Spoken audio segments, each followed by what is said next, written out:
Hi, I'm Ed Sperling. I'm the editor-in-chief at Semiconductor Engineering. I'm here with Pulin Desai. We're going to talk today about challenges in sensor fusion in automotive. Pulin, we have a lot of sensors that are going into cars, and there seem to be more and more almost all the time. You need to live by this data. The car needs to have some understanding of where it's going, what's around it. What sort of problems are you encountering as you pull these different sensors together? Yeah. Thanks, Ed. So you're exactly right. Today you already have more than 40 sensors, and those are different kind of sensors. Camera or the image sensors. You have radar sensors. People are also going to LiDAR sensors, and each sensors require unique processing. Or sometimes we use the word pre-processing. So as the data comes from the sensor, there is a lot of digital signal processing required before you can feed into some kind of a perception system, AI based or any kind of a perception system. So the challenge that we all have is that before anything goes into an AI subsystem, different type of sensors data needs to be processed, and those are all unique and they require digital signal processing to condition for the AI workload. Let's take a closer look. Sure, Ed. Pulin, what are we looking at? Yeah, so as we touched on, there are so many different sensors and different kind of sensors. Let me give you some more information about the automotive market specifically. So one of the biggest trend we see in the automotive market is that customers who are either the SoC vendors or the tier one vendors or the car vendors, they are saying that automotive, the cars are becoming a software-defined vehicle, and then we need a single SoC architecture for central, zonal, edge, and in cabin. We already talked about the more than 40 sensors, but one of the biggest growth is coming in the 4D radar sensor according to your leg group. And people are putting this multiple different kind of sensor for the redundancy and complementary of each system. And part of the radar growth is also coming from the OMS or occupancy management system, that instead of just putting a camera inside the car to monitor driver, that what is also called DMS or driver monitoring system, you also want to monitor the occupant. So that way you would find out if you left your dog in there or your child in there in the rear seat. And the last important thing, and I think this is a very important point, that any of these SOCs, regardless of the particular SKU or the segment of the automotive, these are heterogeneous compute. So in order to solve an overall compute problem, our customers want a CPU, the GPU, a DSP, hardware accelerator, and an NPU. So it's not a one compute problem, it's a multiple compute opportunities that we all have to solve this problem. One of the challenges that you're wrestling with here, though, is that you have different kinds of data, right? So you think about the typical data that moves through a vehicle, that's going to be a combination of streaming video. It's images that are just right there, and then you have these radar, which is sort of you've got infrared potentially. You've got all these different technologies. How do they come together? Yeah, so as kind of I touched on earlier, that all these different type of sensors produces different kind of data. So, the image sensor, people talk about it creates what is called the Bayer data. The radar has its own, depending upon whether 2D radar, 3D or 4D radar, it creates its own data types, and then you touched on infrared sensor, time of flight sensor, LiDAR sensor. So what is required is that you need a solution that can work with this different kind of digital signal processing. And then also you want a different data types, because sometimes you want to do some processing in the fixed point, sometimes you want a higher resolution, so you want to do it in floating point, you want a mix of fixed and a floating point, and you need a solution that can address not only one type of a sensor but multiple type of sensors for digital signal processing, and you need a solution that can work with a different type of data types, so as we talked about fixed or the float.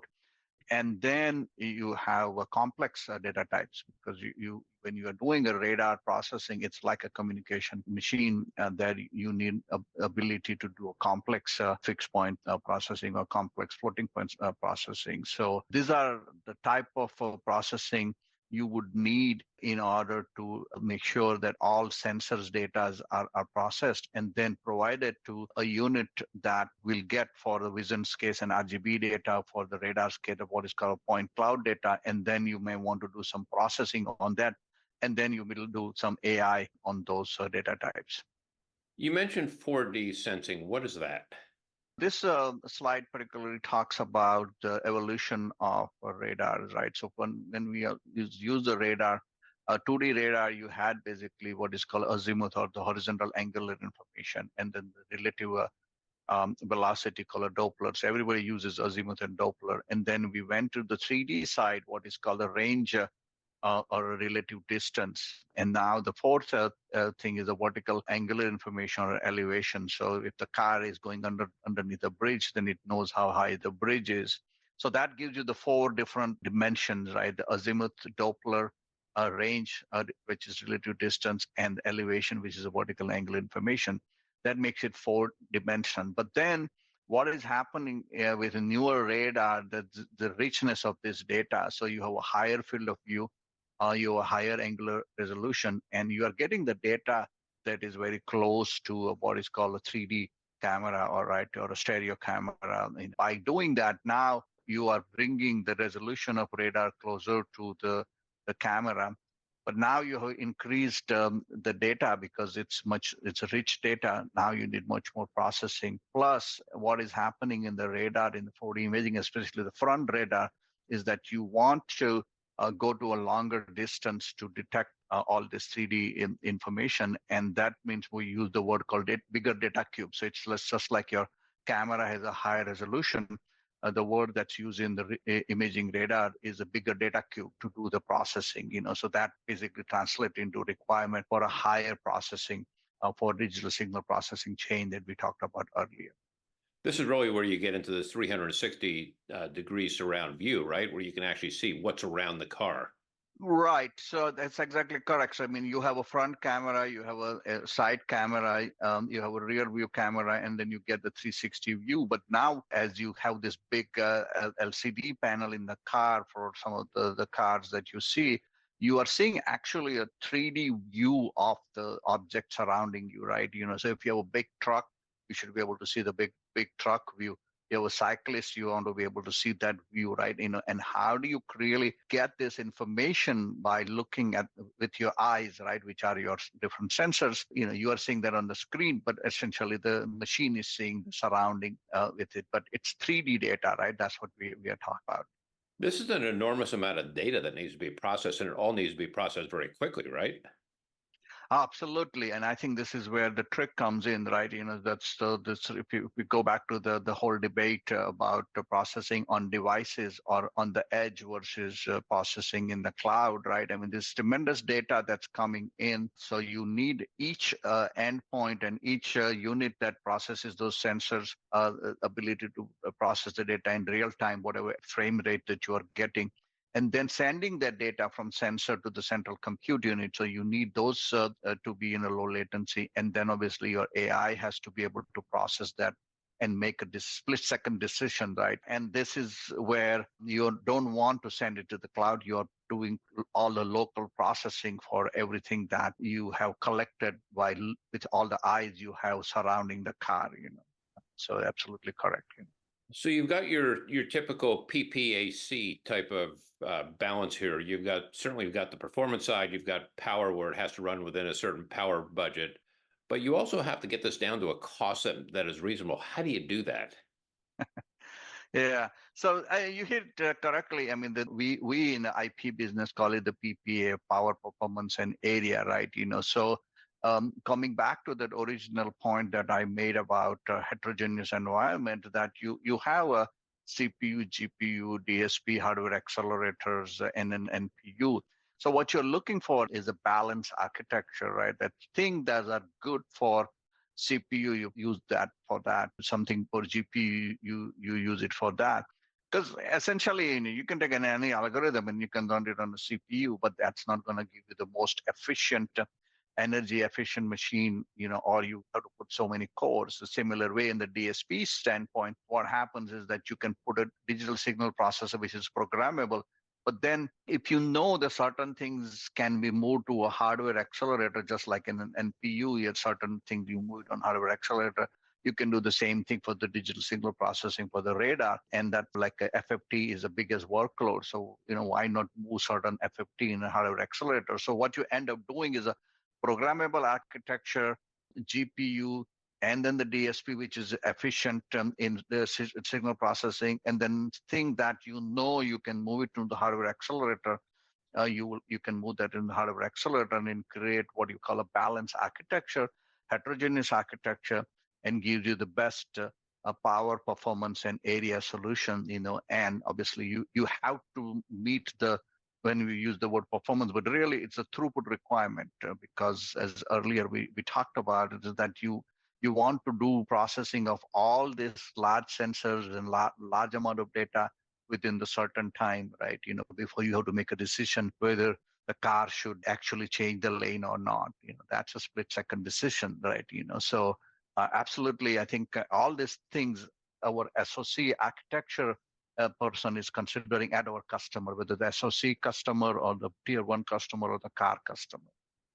And you're basically resetting the parameters for what's edge and what's cloud by doing this, right? Because the edge is actually the edge of the car. You need all this functionality right in the sensors. Absolutely, absolutely. So whether you are doing right on the sensor or you take it in the central compute, but at the end of the day, your car is the edge. What sometimes people also use on-device processing, right? You're not sending anything to the cloud.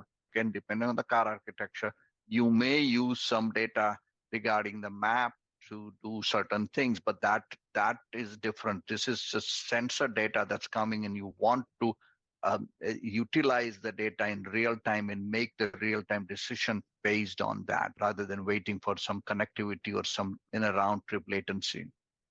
You're talking about some of the AI, and really what's going on here is not so much the training, it's the inferencing side, right? What's happening there? Yeah, that's a great question. Let me move to a slide we put together to show you the AI trends. And specifically, we've started with some of the computer vision algorithms. So if you go before 2014, a lot of the computer vision algorithms, what is called HOG, histogram-oriented gradient, which was used for the people detection, face detection, or hard classifier, even the keyword detection and all that stuff was classical DSP algorithm. And then obviously the AlexNet came around, and then we became all the CNN world, right? CNN, RNN, LSTM, heavy convolution. And then came the 2017, the attention all you need, and that became the transformer models. But that was originally more of a language transformer model. But then those transformer models got used for the vision transformer, right? So you have a vision transformer. There's also called a SWIN transformer, which is also vision transformer. And who knows where this thing is going to go because there are so many people working on solving a lot of different things. So the couple of points over here, the main thing, the AI has evolved tremendously over the last 10 years. It continues to evolve. So that's one point. The second thing is that as an IP supplier, we are working with SoC companies who have a 18 months to 24 months design cycle. And then the SoC will come in the market, 3 years later. And then that SoC, especially in the car, will last for a much longer time. And you can see the history that AI has evolved tremendously. And if this evolution continues, anything you build in the hardware most likely will not work for the newer AI architecture that will be invented in 2027 or 2028. So what ends up happening, coming back to the balanced architecture, is that you have an NPU, most likely with some kind of a hardware accelerator that is defined for today's technology, but you put a programmable digital signal processor that is there to do the future proofing. So today's hardware technology is for today's technology, but we are providing a solution for the future and future proofing, because all this investment, you can't just turn it on a dime overnight. So that's the point that is very important as an IP supplier to say you have to think about flexibility and programmability in SoC, because there are so many people working on AI, and there will be, for sure, there will be a newer transformer version, whatever it's called. I don't know. So that's what we are solving. And even this is only partially the way there, right? Because you're going to have so many changes in the technology that even the most versatile technology today is probably not going to be totally sufficient as you go forward. So as a result of that, you sort of get into a brute force. Do you have enough processing power to be able to get through this until you can change out some of the components or potentially just trade in your vehicle and get a new one? That's a great question because yeah, at some point, how much future proofing can you do, right? So there is a couple of ways of thinking about it. You from the beginning, you plan for it. You put more compute unit in it, right? How many more CPUs do I need? How many more GPUs do I need? How many more DSP? How many more accelerator do I need? Maybe I fuse off some certain compute component in the first version. In my second version, I turn them on so that way I don't have to spend money in taping out multiple chip with very expensive solution. So that's one thing people can do. The other thing I think which might happen, and I want to just touch on it, is that with a chiplet architecture concept, you might be able to add another compute platform to it, right? So you might have a future chiplet architecture. There's an I/O memory, sensor fusion compute, and then just traditional compute like a control processor. You may be able to add, this is just a future, you may be able to add another compute platform. So instead of doing a system integration where you have multiple cards, now you have gone to a level where you have added another compute block on the chiplet or another sensor fusion block on the chiplet. So it becomes a modular architecture in the future, just the way we created our modular PCs or modular server or whatever modular concept that you had. So this is where the future could be, right? So really what you're talking about here is setting up the equivalent of hubs, right? Where each one of these has its own specific domain and they all tie together somehow in this zonal architecture. That's correct. Yes.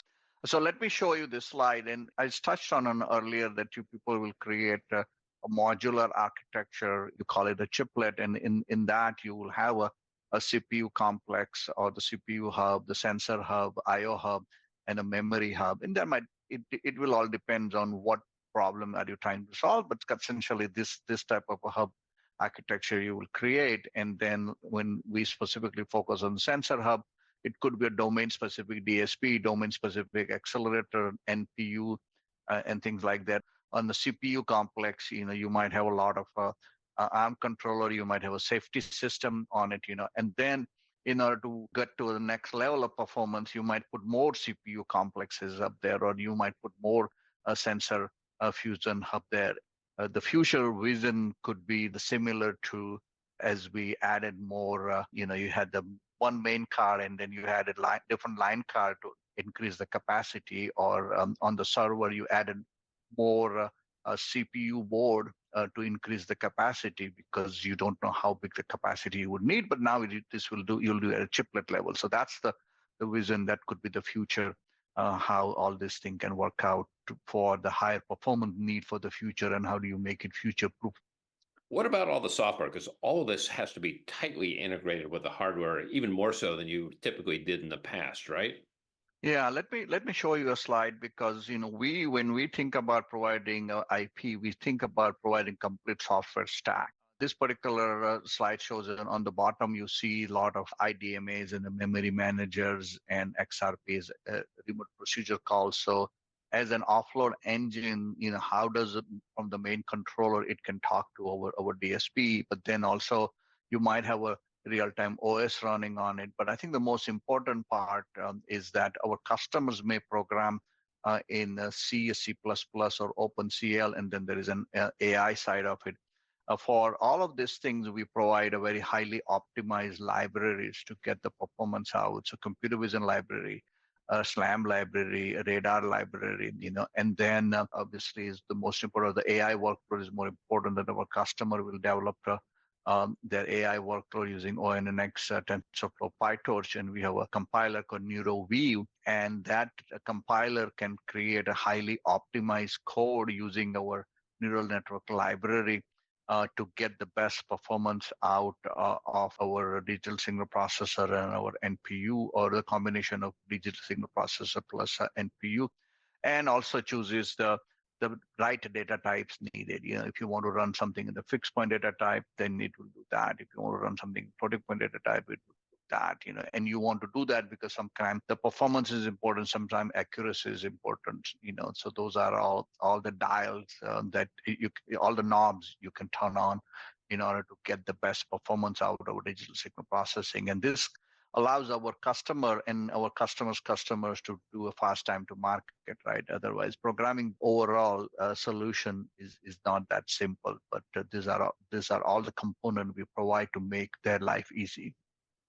Given the number of changes that we've seen here over the past basically 8 years when this first started circulating, that we can have cars that potentially would be autonomous, we've seen massive changes in architectures and technology. Do you see any slowdown coming, or is this just going to continue as we go forward? Oh yeah, that's a great question. In fact, we don't see any slowdown in our business, and SoC vendor, tier one vendor, then the car vendor, they all are investing in it, and as we kind of touched on earlier, the focus is on the software-defined vehicle. Focus is on providing more safety, right? So we may talk about the complete autonomous and all that thing, and that may take a time, but in between there are going to be a lot of different stages to put more and more safety. The electrification of vehicle continues to be there, right? So what happens is that if you are on a battery power, every time you can save the power on the perception system, the camera and all that thing, that actually adds to the battery life, right? Or you can get more miles out of the battery. So even that that is driving the requirement for a much more energy efficient solution. And in every country, is investing. So we see tremendous investment in North America, tremendous investment in Europe, and Japan, and in China, and Korea. So every country is investing into automotive solution, automotive silicon. So we don't see any slowdown coming into a lot of innovation required in the automotive market or automotive semiconductor space. Pulin Desai, thanks for a great discussion. Thank you very much, Ed.